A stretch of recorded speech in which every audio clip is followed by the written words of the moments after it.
ये एक साइल का सवाल है कि गैबाना नमाज जनाजा जायज़ है या जायज़ नहीं है। तो जवाब ज़रा समझ लीजिए। नबी करीम सल्लल्लाहु अलैहि वसल्लम ने हजरत नजाशी जो हबशा के बादशाह थे, खुफिया तौर पर इस्लाम ला चुके थे, अपने इलाके के अंदर उन्होंने इस्लाम का इजहार नहीं किया था। नबी करीम सल्लल्लाहु अलैहि वसल्लम के सहाबा की बहुत ज़्यादा खिदमत की और बहुत ज़्यादा मदद की। जो भी मक्का मुकरमा में इस्लाम कबूल करता, नबी अलैहिस्सलातु वस्सलाम उसको हुक्म देते कि आप हबशा की तरफ हिजरत करके चले जाइए। तो नजाशी खूब उनकी खिदमत किया करता था।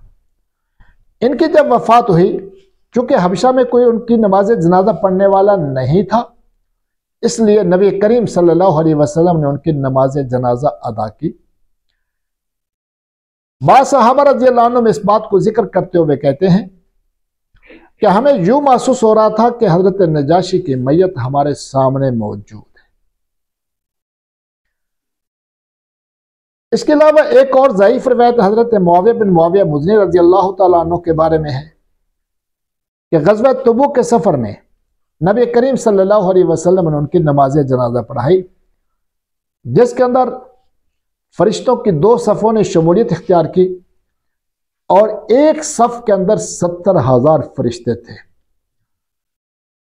और फिर पूछा गया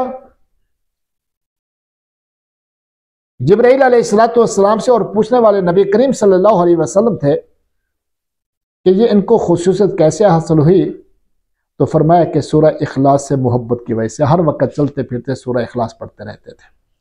खैर, यह रिवायत ज़ईफ है।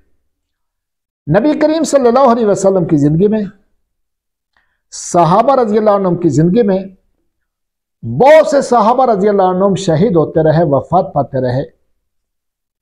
बाज़ की नमाज जनाजा भी अदा नहीं की गई वहां पर, लेकिन नबी करीम सल्लल्लाहु अलैहि वसल्लम ने हज़रत नजाशी और ज़ईफ रिवायत के मुताबिक हज़रत मुआविया बिन मुआविया मुज़नी रज़ियल्लाहु तआला अन्हु, इनके अलावा किसी की नमाज जनाजा नहीं पढ़ाई। सहाबा रज़ियल्लाहु अन्हुम ने भी किसी की नमाज जनाजा नहीं पढ़ी और ना ही पढ़ाई है। इसलिए अगर नमाज जनाजा गैबाना तौर पर जायज़ होती तो सहाबा रज़ियल्लाहु अन्हुम ज़रूर पढ़ते। नबी करीम सल्लल्लाहु अलैहि वसल्लम अपने ज़माना में ज़रूर उनकी नमाज जनाजा पढ़ाते।